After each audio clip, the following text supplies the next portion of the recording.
Tata শালগ্রাম শিলা। জানেন, আমার না একটা গার্লফ্রেন্ড ছিল, তারও নাম ছিল শিলা। এই শালগ্রাম শিলা যেমন কুচকুচে গেল, আমার শিলাও তেমনি কুচকুচে গেল।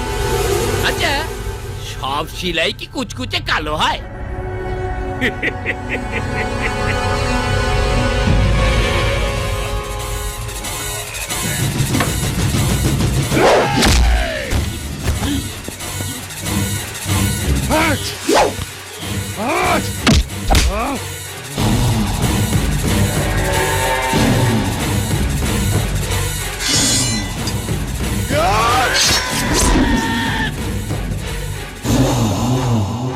আপনি তো জানেন আমাদের বাড়ি আমাদের মন্দির, তাই অপমানের বদলা আমরা বাড়ির মধ্যে নিই না। তবে চৌকাঠ পেরোলেই আসলে ধর্মে শালগ্রাম